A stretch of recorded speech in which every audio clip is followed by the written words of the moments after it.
Hello, my friends. Jerry Rosa here in the Rosa Stringworks Man Cave, holding a Martin Sigma guitar that was forced on me. Not really. Another friend, Mark Nasdam, Yolanda's better half, or other, no, not better half, other half. Yolanda's never going to let me hear that one, live that one down.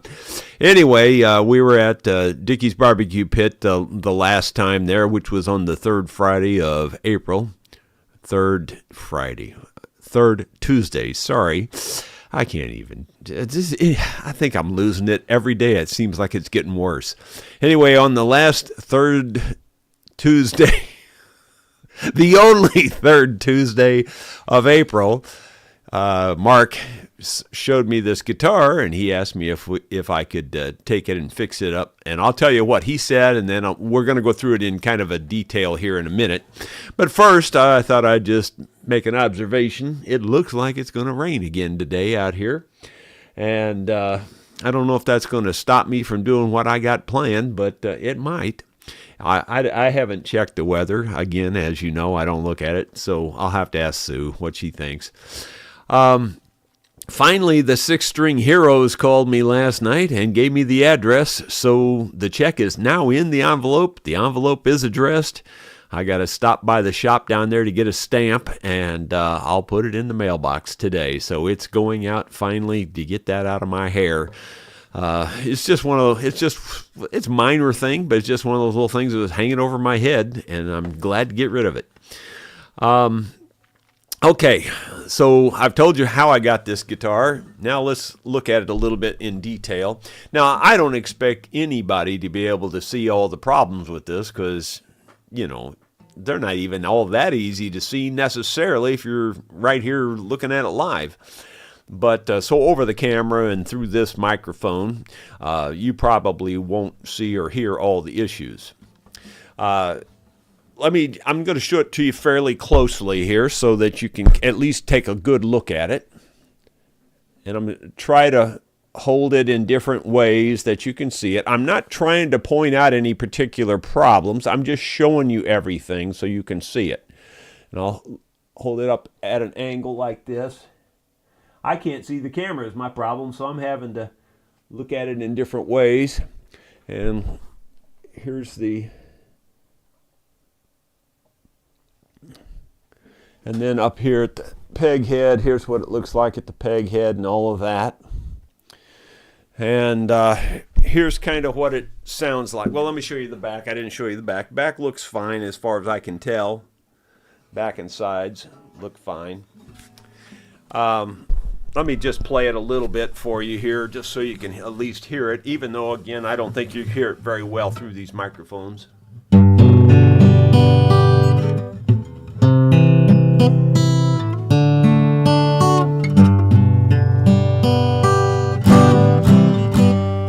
Okay, the complaint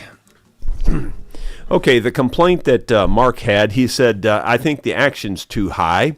And so I look at it and, it's high. It's not low, but it's not crazy high either. But it is high. So let you see it there. And it's a little, I'll show you here. I've got this is not a thin pick. This is a medium, kind of a medium pick, really. And I'm going to put it in here, and you can see it goes in there fairly easy. It's not like I don't have to force it in there. So it's a little bit, maybe right there, we got some issues. Does anybody have any opinions about what they see here at the bridge? It's not real obvious, I don't think, and I don't know if I'm getting it in the camera very well. It's hard to tell. Try to show you the saddle. Okay, so I've identified about 8 things with this guitar, and anyway, I just thought, I'd let you take a look at it. It's really kind of unfair to have you think that you could find all the issues. because you don't even get to experience all the issues here. All right, so I went ahead and loosened the strings on it a couple days ago so that it didn't have any tension on it. And I tuned it up this morning, and the very first thing I noticed while I was tuning it, the first thing I noticed was that it sounded kind of dead. The second thing I noticed is the strings, especially the served strings, the strings that have wrappings on them or servings on them, they pop as you're tightening them. So that means it has pinched nuts. Now, every guy knows that pinched nuts is not a good thing. David, you and I should go on the road. But no, the strings are pinched in this nut, and so as you tighten it, you hear it go pop. It's not even that. It's like a zzz, zzz. You can hear it do that little sound in addition. So if you're hearing an extra sound while you're tuning your guitar, and you hear it, and I don't know let me just loosen this. It seemed like the G did it a lot, so let me loosen this string and see if it'll do it. It probably won't do it on camera, of course. So I'm going to loosen this. Well, actually, I'm already hearing it, but maybe it'll pick it up. I don't know if it'll pick this up or not.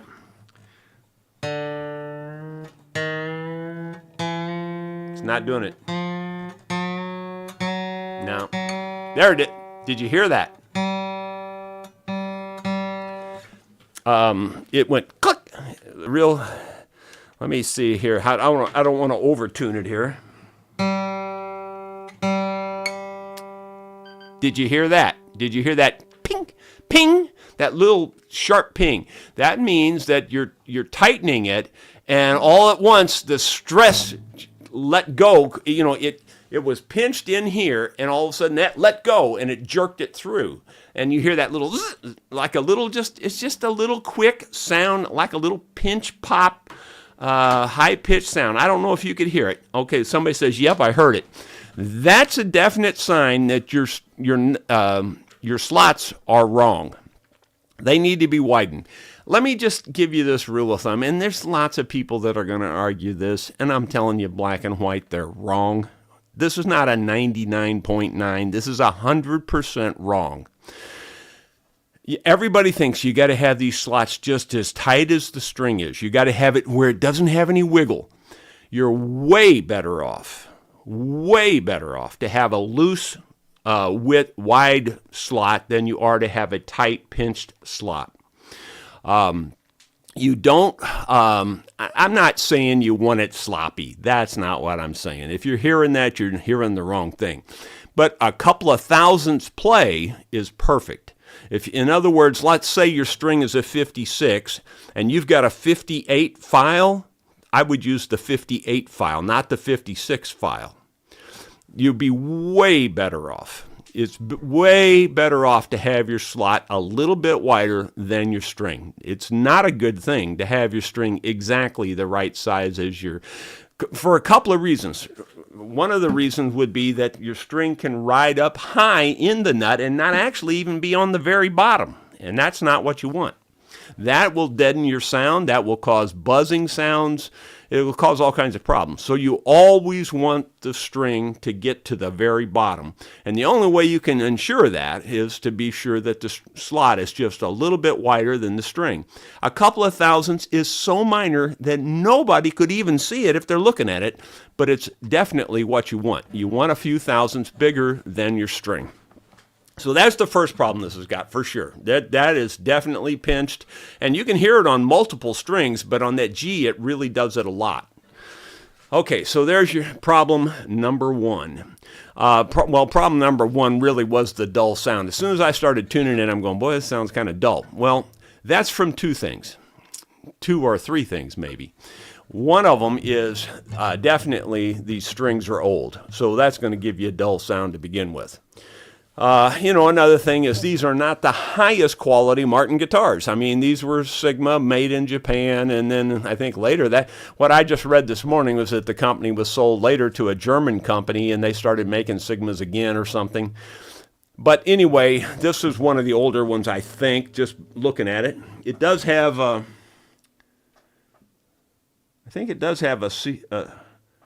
Sigma Martin CF Martin is written on the inside on the bracing. So anyway, so the dullness is, it's just not, it's not the highest quality guitar that they made, number one. So there's a little bit of that issue comes from that. The other issue is probably from the saddle. So your strings, the quality of material, and your saddle are going to have something to do with that little bit slightly dead sound. Now, I think most of this problem is going to be the strings and the saddle. Okay, so that's several of the first problems. Let me look and see here. I've got them all listed out here. Okay, the saddle is an inferior material. That's your next problem. It looks to be plastic. And plastic is just, I don't care what kind of plastic. I don't care if you're talking tusk. I don't care if you're talking micarta. It's inferior to bone or antler. And I use antler mainly because it's available and mainly because it's ready to use as soon as you get it, versus bone, which is raw and you have to cure the bone. Otherwise, it's going to rot on you and smell bad. So anyway, but bone or antler, either one is far superior to plastic every time. It's going to beat it every time. So that's the first problem. But here's what I saw instantly when he handed me the guitar, and it's just, this is the one that's really bad, in my opinion. And I don't know if it shows up on the camera, but if you look at that saddle, it's slanted forwards a lot. That saddle is, well, I'm going to try to, it's hard with all this stuff in the way, but I'm going to try to show you the angle that this saddle is on. Can you see that angle, how I've got the pick there at that angle? Let me get up closer. This is the angle, and I'm not exaggerating the angle. This is the angle of, oops, it's not focusing. Just shoot me, would you? Just shoot me. Anyway, the angle is like this. It's leaning forward a lot. I mean a lot. It's not a little bit, it's a lot. And that's not good. Anytime you got a saddle leaning forward, as you tighten these strings, and it's really a pinch point right here. Look how short that distance is. And as you put all that pressure up here, that little short distance is really putting some pressure on that saddle. And that, anytime you have a saddle leaning forward like that, it's going to break your bridge. It's going to happen. That was one of the reasons I loosened the strings up. It's going to break your bridge. It may take it 5 years, but it's going to break it eventually. Okay, so, and then the next problem, like there's not enough, it's also, well, it's the same kind of problem, really. The reason it's leaning forward is that it doesn't fit the slot well. If it was perfectly tight and perfectly, if it fit the slot perfectly, it can't lean forward. So there's your next problem. Is that the saddle's not the right size. So you got a saddle that's the wrong material, a saddle that's the wrong size, and a saddle that's going to break your bridge. Okay, the next thing is, so we've identified that the action's a little high here, pinch nut, let's see, saddle problems. There's a little bit of a hump there's a little bit of a bulge right in here. It's not really, really bad, but it's something to keep your eye on. And, when I take the strings off of it, when I look at it, I'm going to look at the bridge pad and make sure the bridge pad is good. And I don't know if it is or it isn't right now. But it could have one of those little tiny bridge pads on it, which, we'll probably not address that problem. We'll probably just set it up properly and let it go, because it's not so bad that it's really affecting anything else. But I'm going to tell him to keep his eye on it, and if he sees it look like it's getting bigger, for sure that we need to address it. Okay, last thing. The last thing I've noticed on it, and this is very minor, but it's still a problem. See where the strap button is there? That's not your best place. In fact, it's your second best place. It's better than putting it here. If you put the strap button here, that's the worst place. You definitely do not want to put your strap button here. And if yours is there, my advice is to take it out, fill the hole, and put your strap button here. So if you see where I'm pointing, it's not the same place this one is. I'm pointing here, and I'm pointing at an angle to get flat to the neck. And you put it here. Now, the reason you put it there is because then the strap reaches around your neck like this and holds your neck cradled like this. And when it's cradled, then the guitar can't, when it's cradled like this, the guitar can't do this. When it's only held by this little knob right here, and I'm going to hold it by the knob, you can just do this. And that's not a good thing because it'll eventually work its way off that strap and hit the ground. But that's still better than back here, because when you hook it back here, it's going to fall off and hit the ground. It's just, there's no doubt about it. No, you can't hardly avoid it. It's going to happen eventually. So, let me think, is that everything I've seen? I also did this test, and I didn't show you this, but I did this test, again, with the fleshy part of my finger. I went all over it, and I don't hear anything loose. And generally, I can hear it if there's something loose in there. So I don't hear anything loose, so I think we're good there. I think that this guitar is going to sound really good when it's fixed up properly. There were some comments in there. Thomas was kind of knocking the Sigmas, and they weren't intended to be the high-end guitar. For what they're intended and for the price point and all that, they're not a terrible guitar. They're not a bad guitar. There's a lot of stigma attached to Sigma, if you will, and they're not that bad. In fact, I think they're fairly decent if you go through the process of getting them set up properly. It's kind of like myths that you see on lots of guitars. And again, in the bluegrass world, lots of the myths are, you can't set up a Martin to play easy. Well, that's just bull. I mean, it's just bull. You can set up any guitar to play easy. So, that's the kind of stigmas that get attached to things, and there is a stigma attached to a Sigma. But overall, Sigmas are halfway decent, and I think this one particularly is going to sound really good. So, that's everything I know about it. Let's move on to some of the other stuff here. I had a couple of honeydew projects yesterday, and here's one of them. One of my honeydew projects yesterday was fixing this sprayer on the back of the Kawasaki Mule. And this motor had kind of seized up, but worse than that, the actual plug wires didn't work. This plug, well, it doesn't let me, is designed to plug into a cigarette lighter, and there is a cigarette lighter on this Mule. So that works perfect for that. But we also use this sprayer on the regular four-wheeler. So I designed this plug system here, and the plugs on this where I could just hook it into a battery if I need to. So in other words, we could take this end off, put the end on with the two clamps, and plug it on to just any battery and make the sprayer work. Sprayer works really, really well now. It's got a mount where you can clip it on right here and spray it out the back of the machine and just drive the machine and, cover a wide area. So it's like for, killing weeds or something like that. So Sue's always doing something with weed killer and stuff. So anyway, I got it working, and it's working really well.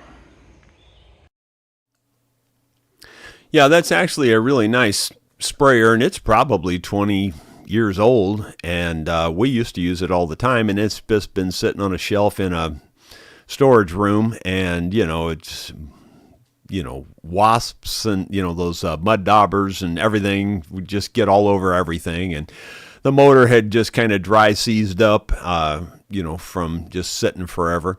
So I got her all working. She pumps and sprays like a charm now. I did put a new plug on there in case you were wondering about that. That wasn't the original plug to plug it into the cigarette lighter. Here's another little small honeydew project that happened yesterday as well. Here's a look at our lawn tractor. It's a Great Dane, which was later bought out by John Deere, and then they discontinued. This is a really fine industrial grade lawn tractor, very heavy duty. All the steel that you see is at least an 1/8 inch thick, and a lot of places it's a 1/4 inch thick. Very heavy lawn tractor. I fixed 2 tires on it yesterday, and I think they were both on this side, and they were slow leaks, you know, just pinhole type leaks. This one I plugged, that one I filled with the green stuff that you put inside the tire, because that one was a really tiny hole, and it also is a smooth tire, so they don't have tread on those front tires. So anyway, that's what I did. That was just yet another project. She will keep me busy, trust me. I never have to look for anything to do. So we had our vlog yesterday morning, and as soon as I finished with the vlog yesterday morning, I went outside and did this. Well, my friends, this is what my idea is for how to lay up this wall. I have to keep the wall fairly narrow, and I want to keep the outside edge pretty darn straight, and the inside edge straight for that matter. And I can't make it very thick because my shaft that goes to the water wheel isn't very long. So, you know, I have to keep it narrow. So I've got this set at a 5-inch gap on the inside. And I put that little thing there as a reinforcement in the middle so that it won't spread out too easily. And, it kind of maintains the shape. It's not going to be perfect no matter what I do, and that's okay. I'm fine with that. The only problem I've got right now is I want to get that outer edge, this inside, I want it to be right on the outside edge of the concrete. So I'll have to maybe drive some stakes in the ground and put a screw in through here this way or something like that to hold that edge up, because if I set it over there, it's just going to fall over. It not too badly. Well, it does, because I have this end off also. I want this end to be flush, and I want this inside edge this outside edge to be flush also. So anyway, I've got a little bit of thinking to do, but this is my idea for right now, and then we'll figure it out. Thought I'd show you this rock fireplace that's on the side of there. I've got it zoomed up so it's really moving fast. But you can see how perfectly square and perfectly straight that is. They used some sort of a form on this. They didn't use, like a string or something like that, because there's not one single corner of any rock protruding out past the face or the edges. And so therefore it was a form similar to the form that I built to build my wall. It's very obvious that that's how they did it. Yeah, I had looked at a lot of the rock work that had been done around here over the years, and most of that rock work was, that there specifically was done probably back in the 30s. But there's other rock wall further back that was done by probably the same guy, and I'm talking about off my property. It's back on National Forest property, back where the Kitchell Cemetery is. You can see that he used the same techniques back there, and it's probably the very same guy that did it. And the reason I say that is because there's this diamond shape is kind of his I guess his signature, if you will. He puts like a little diamond square window in things. And I've seen 3 or 4 different things around that have that little diamond square window in them. And all of the rocks are absolutely perfectly flat, straight. There's not a single point of any rock protruding past the line. And therefore, I know he had to use some sort of a form with boards or something to keep them all in line, because you can stretch a string all you want, but odd-shaped rocks, there's going to be little pieces of them sticking out in different places. You know what I'm saying? And you never see that with the way he did his work. So therefore, I'm going to do that same kind of idea, and that's why I built that form to build this wall. Now, my plan is to go down there and start building this wall this morning, but again, the weather doesn't look like it's going to cooperate, but you never know. And what I think my first step will be to drill several holes in that area of the concrete where I'm building the wall and put some kind of little small rebar in there, mainly just to keep the bottom of the wall from kicking out. In other words, if you would bump it really hard, it potentially could get knocked off of the concrete. So, I'm going to put some rebar in there, and they may only stick up 6 inches or something, just, something that will anchor the wall to the concrete. And then as I go up, my plan is to maybe throw in some like chicken wire or something like that in between the rocks, and then put the mortar in there so that the mortar sticks not only to the rocks, but to that chicken wire and kind of helps reinforce the wall, because it's going to be a fairly narrow, thin wall all the way up, And then as my idea also is that, I'll let that set up. I'll build it up to the height of that box, which is about a foot or a little bit less than a foot. Then I'll raise the box up, maybe 10 inches or so, and leave it over the bottom of the last rock.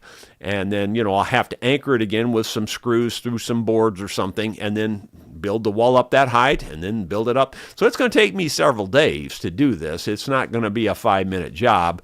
But that rock wall is the hardest part of the whole project. Once I get the rock wall done, then it's going to be fairly quick, I think, after that. Now, the other thing I have to really, really watch close, and I have yet to do this, is I have to really take accurate measurements on my water wheel. And I want to be able to, have the water wheel as high up on the wall as I can, and that's not going to be very high, but I want to have it as high up as I can get it, so that the water will still come across the top. And I know I'm going to have to dig out some of the dirt there below the concrete pad so that the water wheel can spin, because it's just the way it is. I don't have any options on that. The water is only so high, and the water will never go up. It's only going to go down, And so I have to be really careful about that. And the point of that is that as I'm building the wall, I have to allow a hole through there for the axle to go through. And anyway, it's just not easy being me. I'm telling you, you just still don't believe it. All right, I think that's everything I was going to... No, I've got one more last little tidbit. The drone is, again, it's backwards, is sitting right there.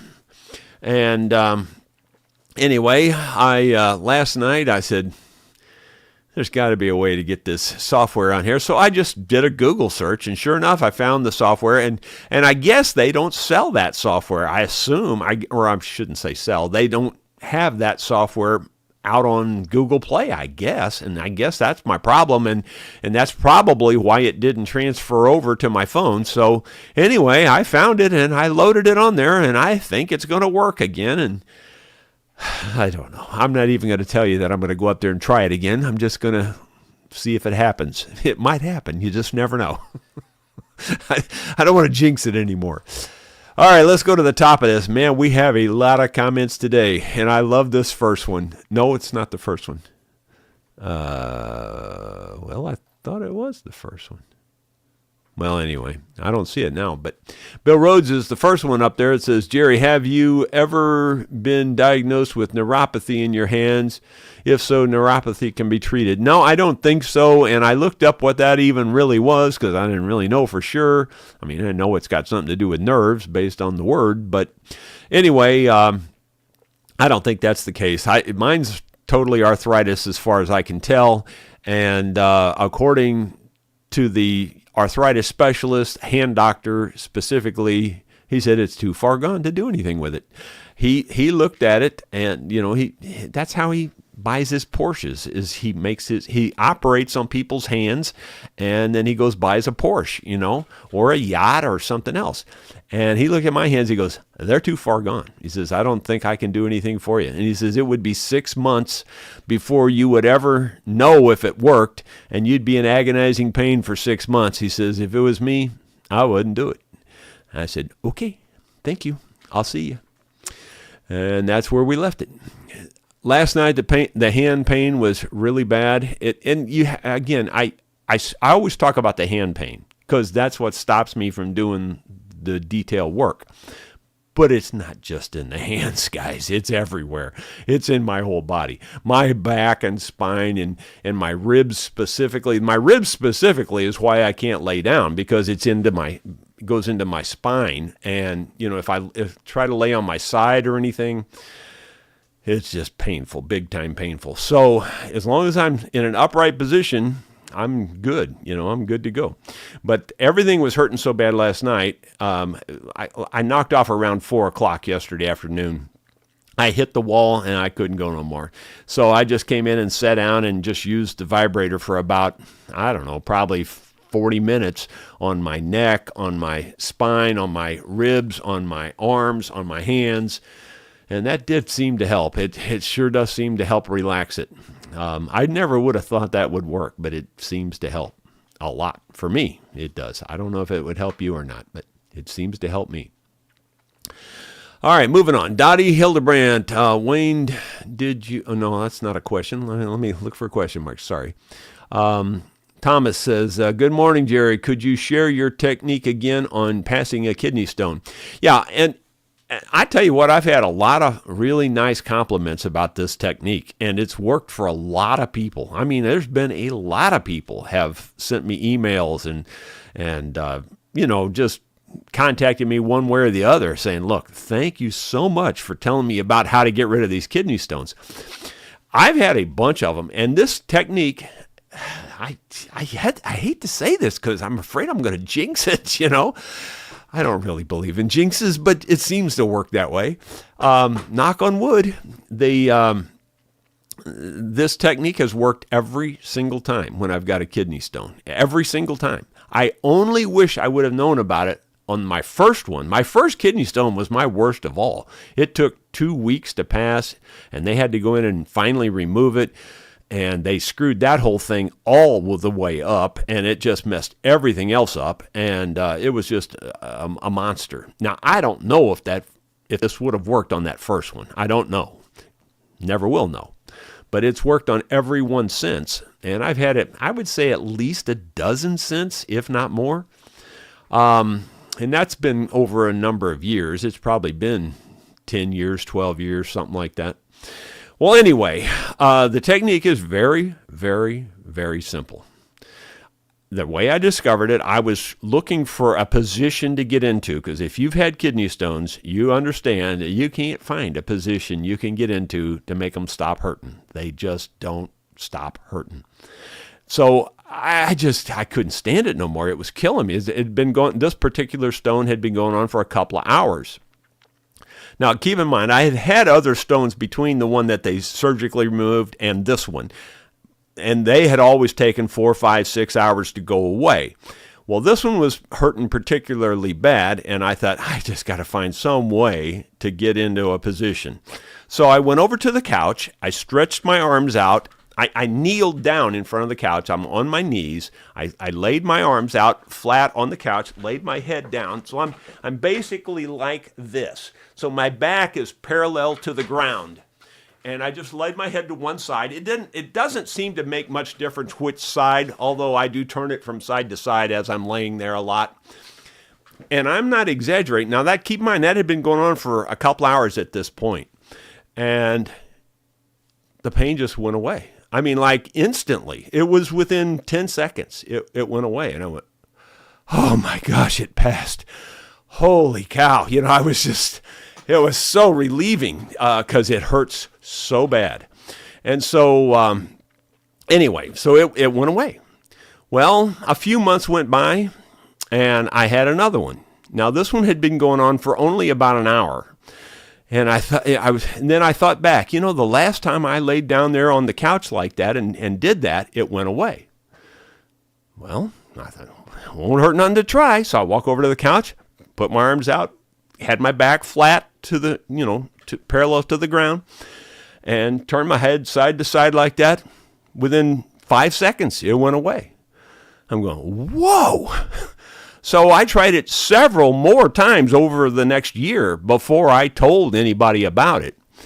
And then I told everybody about it, and I've been getting compliments like you would not believe about this technique. So I call it the Rosa maneuver. They got the Heimlich maneuver. I call it the Rosa maneuver. And I'm not kidding you. It's worked for me every single time. It's never failed one time. I'm not saying it's going to work for everybody. I think that's silly to even think it would. But it works for me, and I don't know why. I kind of think what it does is I think it moves your kidney. I think it puts your kidney in a slightly different position. And that's what I'm thinking it is. And it's something like that. It's got to be something like that. And it works. And it works every single time for me. And that's good enough for me. And like I said, I've heard from dozens of people that have tried it, and they go, wow, that's awesome. I told one of my doctors about it because he mentioned he had a lot of kidney stones, and he just mentioned it out of the blue, And I said to him, well, I got a technique for you. And he goes, man, the next time I'm trying it. And I haven't heard back from him. In fact, I only saw that doctor one time, so I've never seen him again, so I don't know. But anyway, Rod Wentler, today is my 80th birthday. So, Jerry, how did we get to be the same age as old people? Do you remember when you were young and you used to think like 50-year-old people were really old? In fact, I think you probably thought 40-year-old people were pretty old. Yeah, isn't that something? Like I said, if it wasn't for mirrors and wasn't for arthritis, I'd swear I was 35. I can still outwork any 35-year-old I know. That seems to be the truth. I don't think I'm bragging on that. Moving on down. Let's see. I don't see any more question marks. Moving down further. And I don't see the one that I was looking for. David Thorpe had a comment that I was looking for. I don't see it now. Maybe it's further down, and I thought it was I thought it was up at the top. I'm going to go ahead and tell you what he said. Maybe he removed it because he was embarrassed. I don't know. But he said putting tea bags in your shoes will make your shoes smell better. And I don't know. He said something else that was positive about it. He says, but man, it sure does make your tea taste bad. I thought that was funny. Anyway, moving on down, I'm looking for question marks.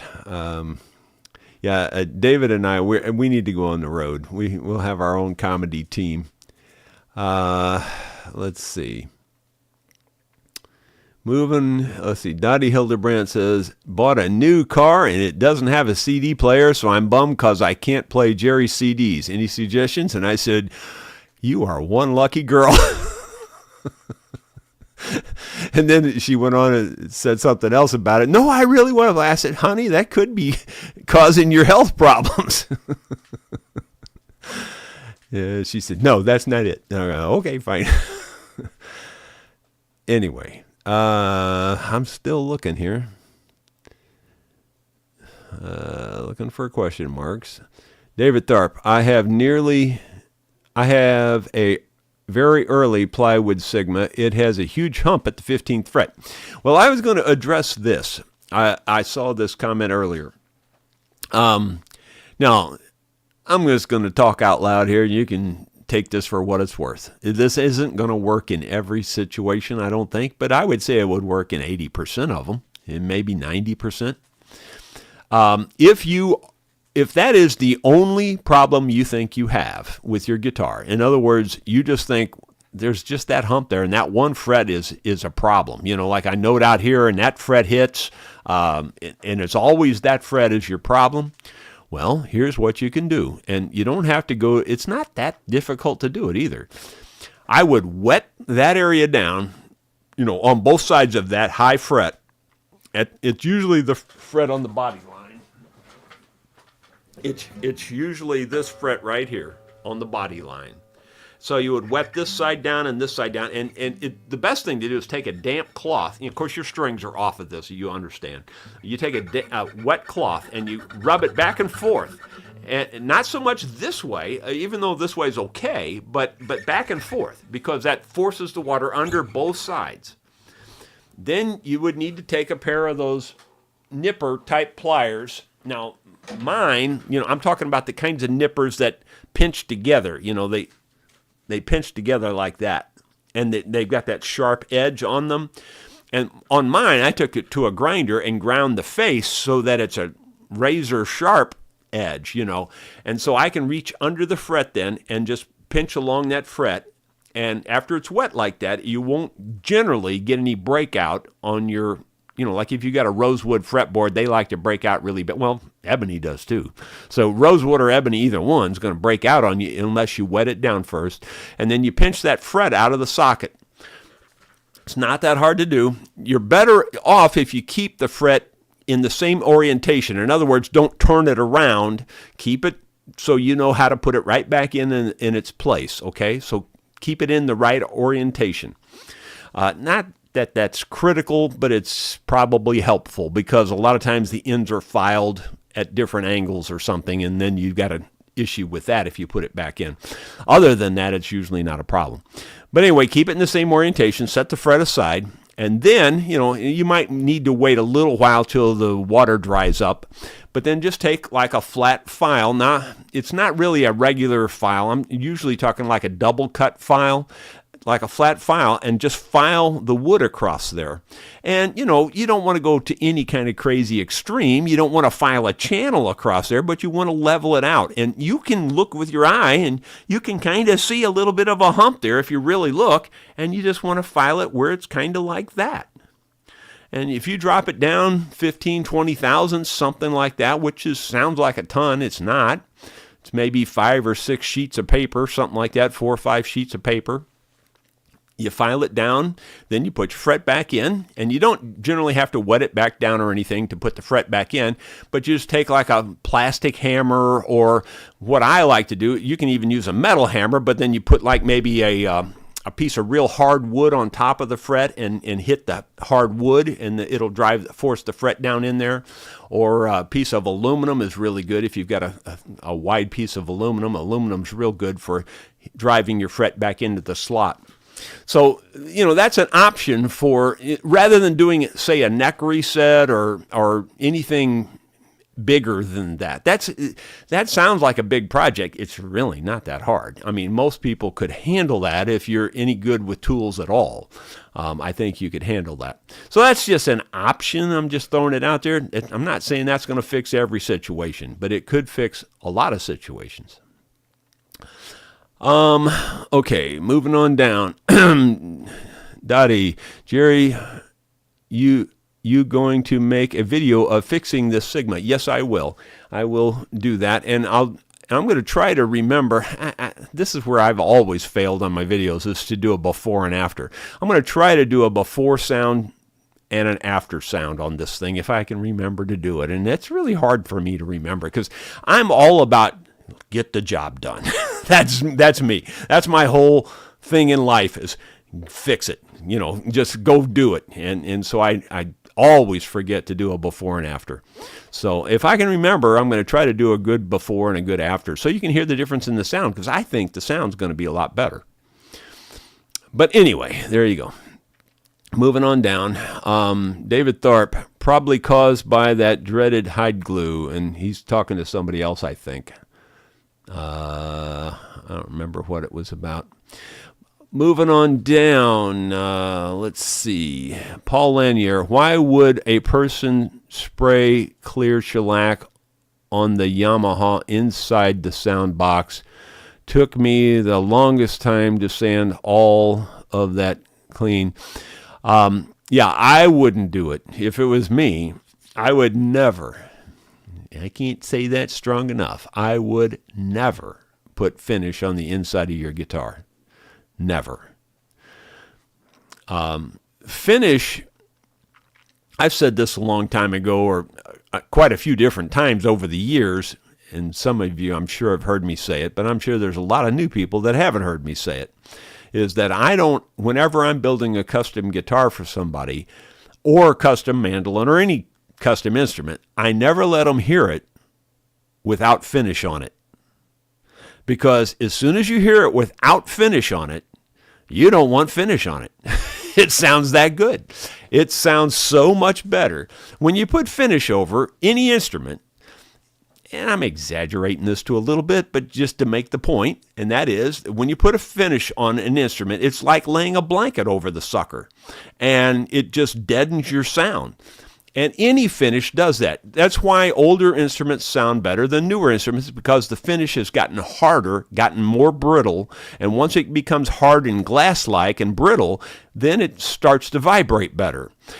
When a finish is soft and new, it's exactly like a blanket. So I never let any customers hear their instrument without finish on it. You know, like even if they were coming to the shop, if they live close by and they would come by to check the progress, it wasn't happening. Because I let one guy hear it, and it was like, there ain't no way you're going to put finish on this thing. I mean, like, he was giving me trouble about it. And I told him, I said, now, you have to understand, this is going to tone down when I put the finish on it, you know. I was just trying to be honest with the guy, and he really didn't want me to put the finish on it then. He said, can we just do something else, you know? And no, you got to have finish on your instrument because it won't last. It won't last. It'll be the nastiest looking thing you've ever seen. It'll have oily black marks all over it, and they just get ugly if you don't finish the wood. So you got to put finish on them. And that's why I always stress, too, that you want to use the kind of finishes that get hard and brittle. You don't want to use some like a polyurethane that always stays kind of rubbery. It's not that you can't have a good sound with a polyurethane. You can, but generally speaking, you want to go with the very best. Just like you want to pick out the very best wood you can pick out. There's no sense to pick out inferior wood if you're going to go to the trouble of building an instrument. You want to pick out the best wood you can pick out. Same way with your finish. You don't want to pick out some inferior finish. You want to pick out the very best finish. Shellac is a good finish. The problem with shellac is that it's not scratch resistant at all. And that's just one of the problems. The other problem with shellac is that if you sweat on it, it will turn milky white. And you don't want that either. So the people that are just rave about their French polish, and you know, it sounds exotic. It's a French polish. I would say, you know, like that, because French polish, it is neat, it's beautiful, it's wonderful, and acoustically it's perfect. I can't knock it. But it's got those two giant flaws. One of them is it scratches. You can look at it and scratch it. And the second one is that if you sweat on it, and everybody that plays an instrument that I've ever known sweats on them, and it just ruins the finish. So to me, French polish is out. Now, it's okay to put the shellac undercoat. That's perfectly fine. If you want to use shellac as an undercoat and then coat it over with either lacquer or an oil varnish, fine. Do that. Knock yourself out.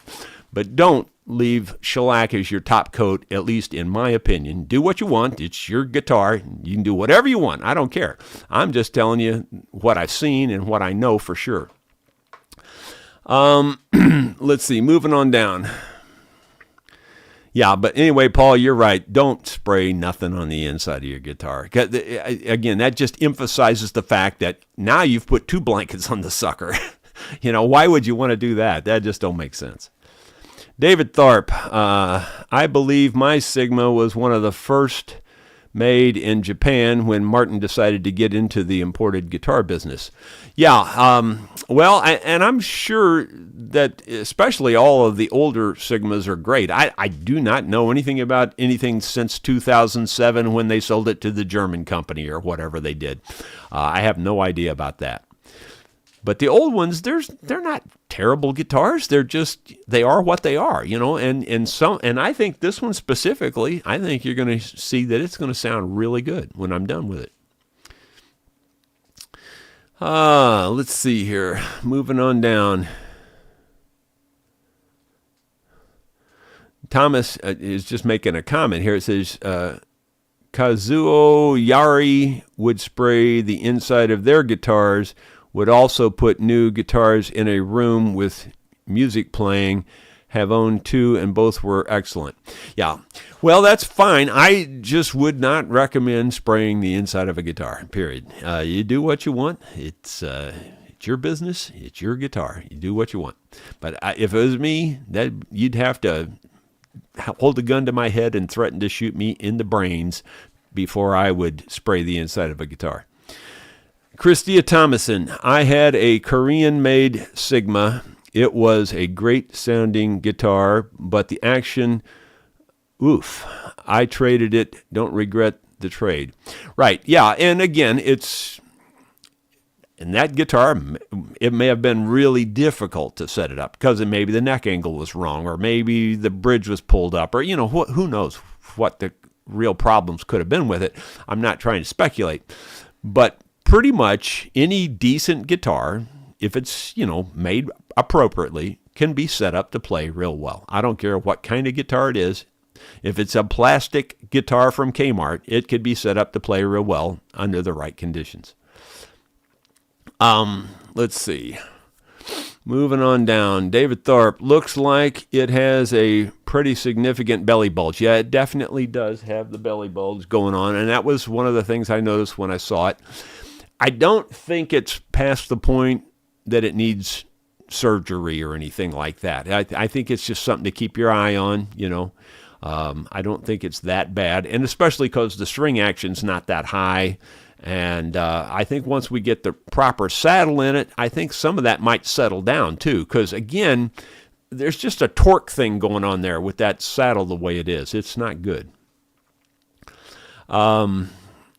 Clyde Price, good morning, Jerry and viewers. Happy birthday to Rod. Well, happy birthday, Rod. Happy birthday to you. Happy birthday to you. Happy birthday, dear Rod. Happy birthday to you. That's all you get.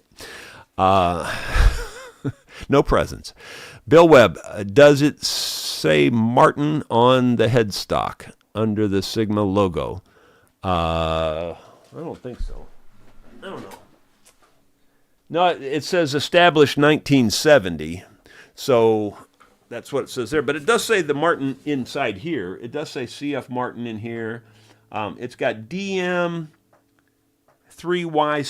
DM3YC is also there. There's a serial number on here. I know a lot of you guys like to look this stuff up. I'll try to read it to you, but the last number is illegible, I think. 26817. It's either a 0 or maybe a C or possibly an 8. The middle of it's missing. So it's either a 0, C, or 8 as best I can tell from the last number. So I can't really tell you what the last number is because it's missing. Oh, here's another number. That was on the brace down the center. That little I can't think of words right now, but that little kerf type brace that's down through the center. That was where that number was. Now there's another number up on the neck block. That number I can read. It's 803296. That's weird. That's weird that it's got two different numbers like that in there. But anyway, yeah, there you go. But it does say CF Martin on the inside, not up at the headstock though. Spike Moto, do the strings ever pop like that at the saddle? Not very often. Now, occasionally they will, and it's not that big a deal generally, and here's why. Because generally when that happens, that just means your string button, the button on the end of the string wasn't pulled up tight against the bridge pad. And so it's just sliding up, and then it creaks over the saddle. If and it should stop. So I don't consider that too significant on that end, but for sure on the tuning end, if you're hearing that popping like that, it's definitely not a good thing. Moving on down, let's see. It scrolled on me. Hang on a second, guys. Let me find it. Wow, it scrolled a lot. A lot. I don't know where it's scrolled. I mean, it must have moved a ton. Okay, yeah, I'm getting close. Wow, that really moved a lot. It really did. I don't even know. Okay, all right. So I found Spikes where he asked about this pop on the saddle, so we're back to that. Bill Webb says, I put a lot of strap buttons on guitars. Luckily, most people trust me to put them in the right place and don't argue with me. I will put the strap button where the customer wants it, but yeah, if they insist on it, I mean, the customer's always right, even when they're wrong. I get that. But I try to explain to them why, and why you definitely don't want it. For sure you don't want it on the end of that neck. You definitely don't want it there. Where that one's at is your second best spot, in my opinion. Another place you definitely really don't want it is tied around the end of your peg head up there. You see that a lot, especially, and mostly it's amateurs. They'll tie the string around here, and put it under the strings and tie it. And it looks okay, it feels okay, and it's secure. But the reason you don't really want to do that is now you're put in, especially if and people do this, they'll rest their arm on the top of their guitar, they'll do things, and you're putting a ton of stress on your neck joint. So you've got the weight of the guitar, and now you got a real long lever pulling up. And you got the weight of your guitar, and then if you lay your arm on top of it, on top of that, now you got the weight of the guitar, the weight of your arm, and you're just going to break something eventually or cause your neck joint to get loose, or it's just not a good thing to do. You put it where I'm telling you to put it, and that's your most secure. It's the best for playing, really. It's just, there's really no negatives to putting it there. So there you go. Do what you want. It's your guitar. Delva Skidmark Band, Sigma, a Bridge Doctor candidate. Not in my opinion. I don't mean to badmouth the Bridge Doctors, because as a product goes, they do what they say they do. They absolutely do. They're 100% decent product. The negative of it is that they mess up the sound of the instrument, in my opinion. It's my opinion. I'm entitled to my opinion. And they deaden the sound significantly, in my opinion. So I don't like it for that reason. And this guitar, I can tell, is going to have a good sound. So if I was going to do anything to have to fix that bulge, I would fix it the right way. I would take the bridge pad out, put a larger bridge pad in, and, I would press that hump out of there and then glue the bridge pad in on a flat top there, and I would make it a stronger, thicker, slightly larger bridge pad, and that would fix the problem, and then you wouldn't have the issue to begin with. And if you put in a good quality wood like Paduke for a bridge pad, or some other good quality wood like rosewood, which Martin has, I think they saw my videos and they started doing that. I mean, a lot of their guitars come out with rosewood type bridge pads now. They didn't used to do that. Or, most of them used to come out with maple bridge pads. To me, is the worst bridge pad you can put on a guitar is maple. I mean, it's not horrible, but it's not the best choice. You got better choices. Is what I'm saying. Plywood would be your worst choice, and even Gibson has done that, and which is just stupid and just absolutely horrible, stupid choice. Just the dumbest thing ever. Anytime you're trying to save money and use something like plywood for a bridge pad, you should just absolutely be ashamed. But anyway, the point is, there's ways to fix things, and the Bridge Doctor is a good product. I would only use it on cheap instruments, in my opinion. And that's, I don't consider the Sigma a cheap instrument. Is it a Martin, standard Martin regular guitar? No, but it's not a bad guitar. So I wouldn't do it. That's just me. Not everybody agrees with me. I get it. Steve Mann, make the outside form wider and have the bottom stick down along the side of the slab. Put stakes below and angled to support. Well, the problem with that, Steve, is that I'm going to raise that form up all the way to, as I go. That form is meant to be raised for each layer of rock that I lay on there. So I get what you're saying, but I don't think that would really help me that much. I don't think, unless I'm missing some of your point. Gordon Bartlett, perhaps consider inserting an alcove into the rock wall where the shaft comes through, makes a removable service. Oh, that's an idea. Never even occurred to me to think about that. That's an idea. That's a good idea. I might do that. I'm going to think on that one. But I like that idea. Okay, yeah. Now you got my wheels rolling there. No pun intended. I like that idea. That never even occurred to me. I don't know why it didn't. It's so obvious.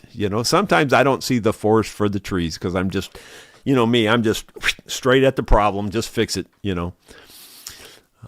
Anyway, that's a good idea. I'll think on it. David Tharp, I got my wife to help me drive some fence posts.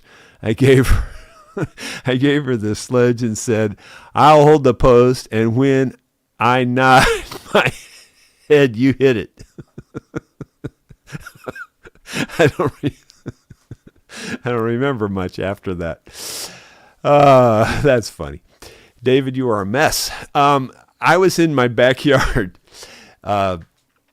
You guys know I cut firewood like crazy, and I split a lot of firewood. And this was quite a while back, but you can see the results of it. There's a big scar here somewhere. I can't see it. Well, there it is. You can see it in the light, and it's backwards. It's really backwards. Everything's so hard to show you, but that big scar right there.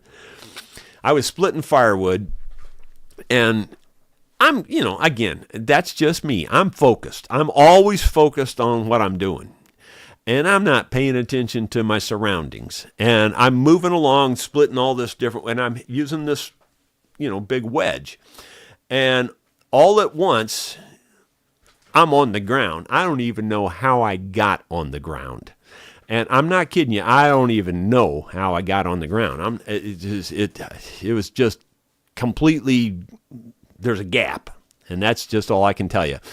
But it was only seconds, I'm sure. And I'm getting up, and I'm going, what happened? What happened? What happened? And I'm asking Sue, what happened? Because, she's right there, and I don't know what happened. And she's going, oh, just sit down, hold still. Well, this big gash across my head, and again, it's backwards. I cannot tell you which way it goes here in this stupid camera. But anyway, what had happened was she had a zip line that she had put in for the kids, and I didn't even think about it. I didn't know it was there, really. I guess I knew it was there, but, that was a long time ago, and I'd forgot about it. Well, anyway, that axe, or this splitting maul, it was a splitting maul, but it's got the sharp edge on it, It hit that and somehow bounced back, and of course it had to spin the axe when it bounced back, and it laid me out pretty good.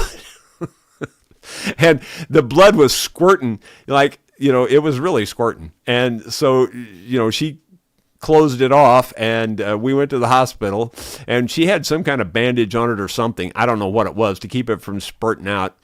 And so the doctor says, well, I need to take this bandage off. My wife, Sue, says, you better watch it because it's really bleeding bad. And he goes, well, it'll be okay. He takes it off, and sure enough, it squirts all the way across the room, hits the wall. It was bad. But so So I have a real life on your joke there, David. But unfortunately, stuff happens, But I went back and, I got my stitches and all that, and then I went back and split the rest of the wood. James Akers, good morning, Jerry. I use massager on my body like you do. Only thing that helps. I have been doing that for 20 years. Well, James, as if you remember my story, Gary was the one that told me to try it. He says, try this on your hands. And honestly, he loaned it to me. He loaned his to me. And it was like a week to 10 days before I thought, I don't want to do that. My hands hurt so bad. I didn't want to do that because I'm not kidding you. You can just touch them in places and make it hurt really bad. And I'm going, that's just going to tear my hands up, It doesn't. I don't know why it doesn't. It doesn't hurt like that. It just works. It floored me when it worked. I just floored me. So I instantly bought one, And it's on my products I use page, by the way. Although those are cheap things, and the brand names keep changing, so the one that I actually have isn't even out there anymore. So it's just a look-alike. Rainrog, regarding the water wheel drop, could you block off the bottom half of the pipe to close the water wheel to get another 6 inches? It's not a terrible idea. That's not a bad idea in one way. I don't think it'll ever use all that pipe anyway. I never thought of that either. See, you guys think I think of everything. I don't think of nothing. No, that's not a bad idea. That's actually the best idea somebody's come up with on the water wheel so far in terms of raising the height, because there've been a lot of ideas and a lot of them just don't make any sense at all. But that one there is not a bad idea because I don't think I'll ever use all that pipe. I don't think it could rain hard enough to use all that pipe. I like that idea. Now I got to think about it. But the only negative of it is because it's going to accumulate crud in there if I do that, if I block off the bottom part. But do I care is my question. I'm trying to think about that. But I like that idea. So I got 2 good ideas today. Thanks, guys. I like both those ideas. All right. Well, I'm going to think about that. Okay. Let's see. I've lost my place. It scrolled on me again. Okay, here it is. Bill Webb, I just want you to know that as I am working on the guitars, I can hear you talking about how you would do it in my head. It's like having you right there with me. Thanks again. Well, you're welcome. There's other ways to do everything. I only show my way. And did I learn it formally? No, I didn't. Again, everything I do, every single thing I do, I just apply common sense to it. Does that make sense? And if it makes sense, I do it. And that's how I approach everything. Just like these 2 ideas that these guys came up with. I didn't think of them, but they make common sense, and common sense is where it's at for me. So I might do it. I might do both of those, in fact. I kind of like both of them because both of them solve part of my problem. Okay. Moving on. Let's see. And there's Bill again. It says, for example, you don't need a lot of glue, but you do need full coverage. Yeah, that's 100%. That one there is a black and white, man. You definitely want that. 100% coverage. Every single square millimeter matters when it comes to glue holding. And the fit up is also super important. You want it to fit like a glove. You want it perfectly flat. You don't want holes and pockets in there, and you definitely don't want air bubbles and junk like that in there. James Freestad, I don't know if I can read this one out loud or not. My nuts are pinched and my saddle's really leaning forward, but that will all be fixed when I'm done watching your vlog. That's funny. Bill Webb. Also, you'll never clamp it tight enough to squeeze all the glue out. That's a fact, too. And that's just bull. Absolutely bull. That one there, that was a big myth that went around for a while on the internet. I mean, it was going around all the time. And people were doing all kinds of tests and silliness and doing all kinds of strength tests and stuff. And I just go back to my one test, and I've only got one test, and it's a black and white 100% test. I did that for 40 years. I clamped everything as tight as I could clamp it without distorting it. You know, there's the caveat. You don't want to be stupid and clamp it so tight that you're either breaking the wood or putting giant dents in it, but you want to clamp it as tight as you can clamp it up to that point.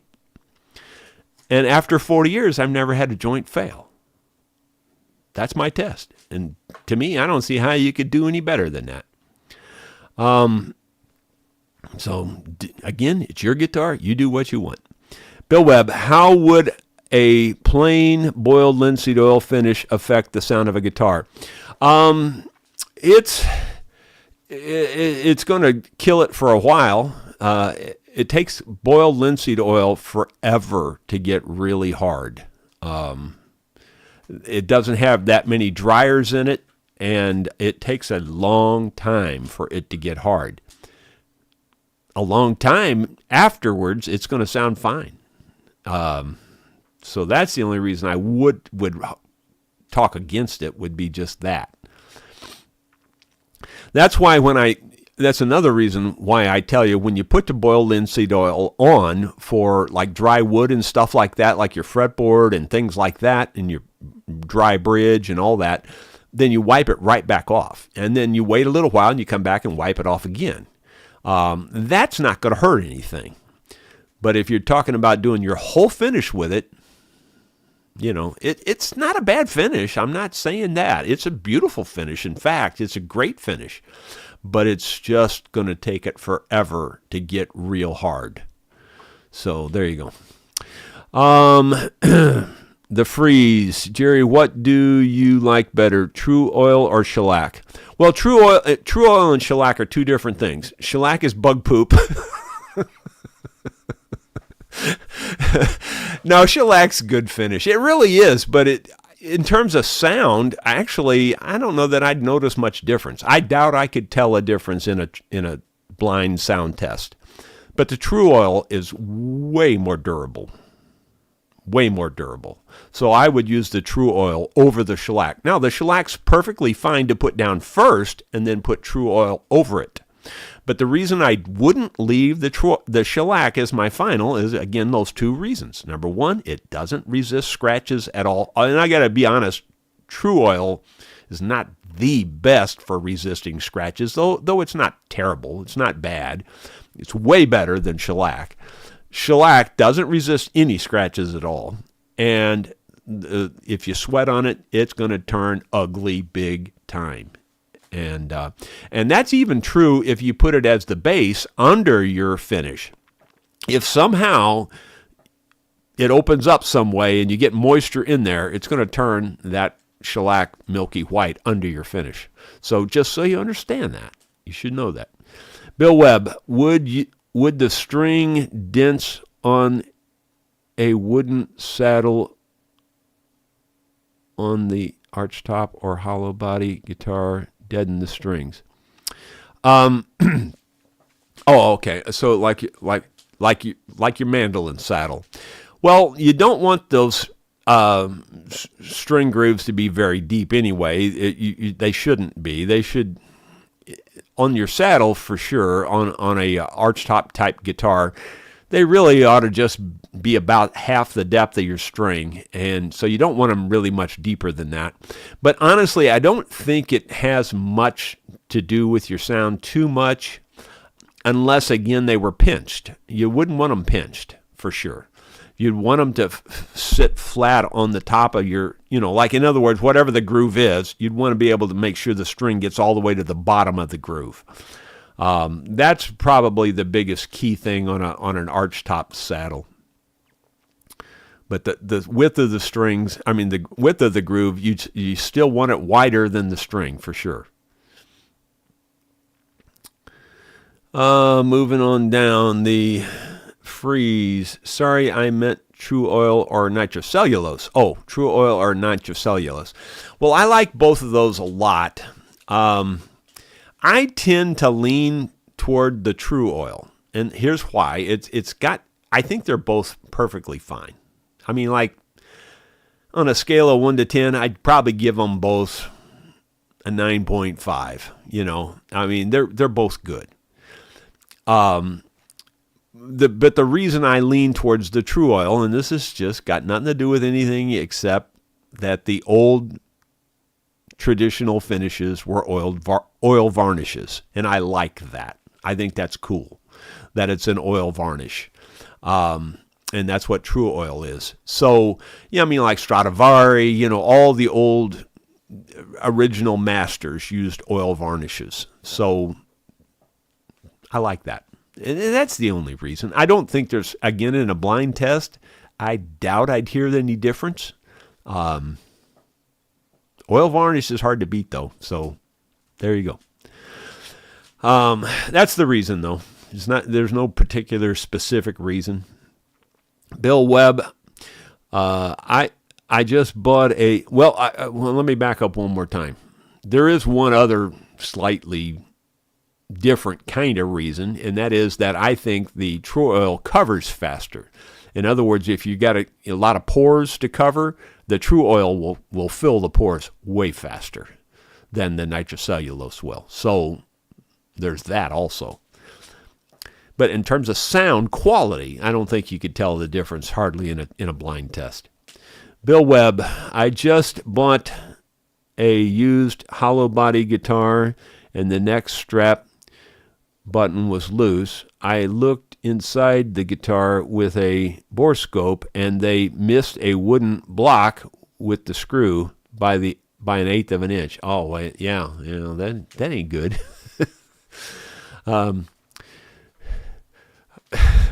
I was going to be a smart aleck and say, was this one of your customers' guitars that you told couldn't be fixed, and so you got a good deal?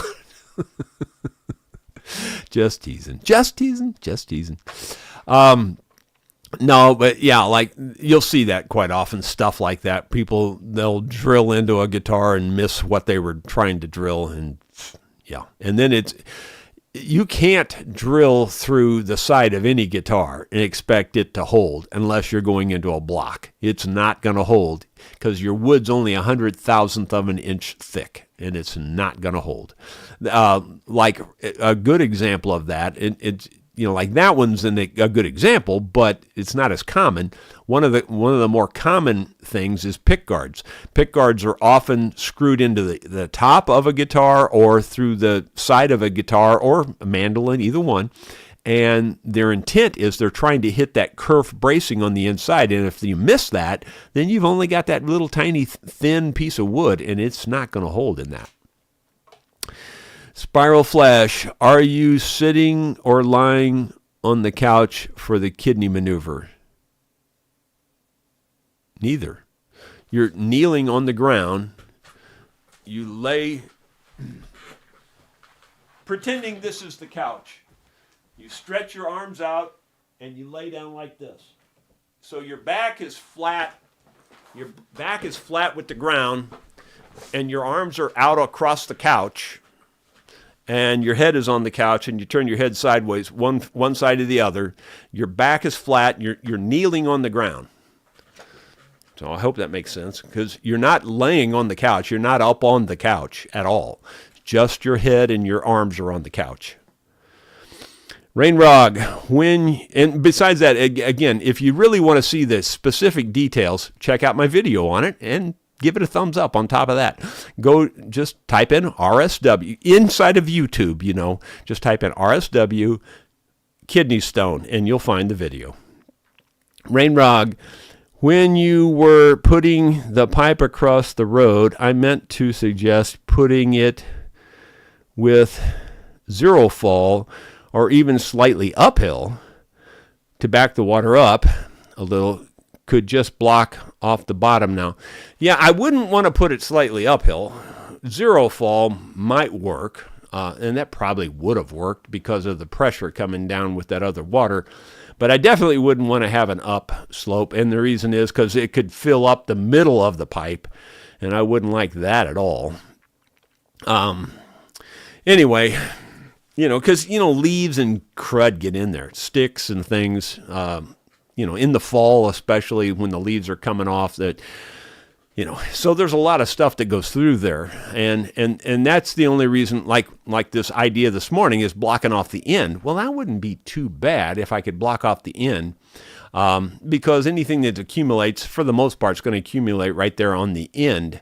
And I could reach in there with a rake or a 4-prong digger or, a hoe or something and pull out anything. And so that wouldn't be too bad. It's still, it's still a little bit of a concern. Anytime you're blocking a pipe, you got to think about it. But I don't think I'd have too much problem on that one end doing that. But we'll see. I don't know what I'm going to do yet. I never know till I actually do it what I'm going to do. But I like those two ideas this morning, so thank you, guys. I'm going to let that be it for this morning. I think we're done, and 157 viewers. We're not back up to our 200 like we were there for a while. I wish we'd get back up to that, but stuff happens. It's their loss, as they say. We will see you tomorrow with something else. Y'all have a great day.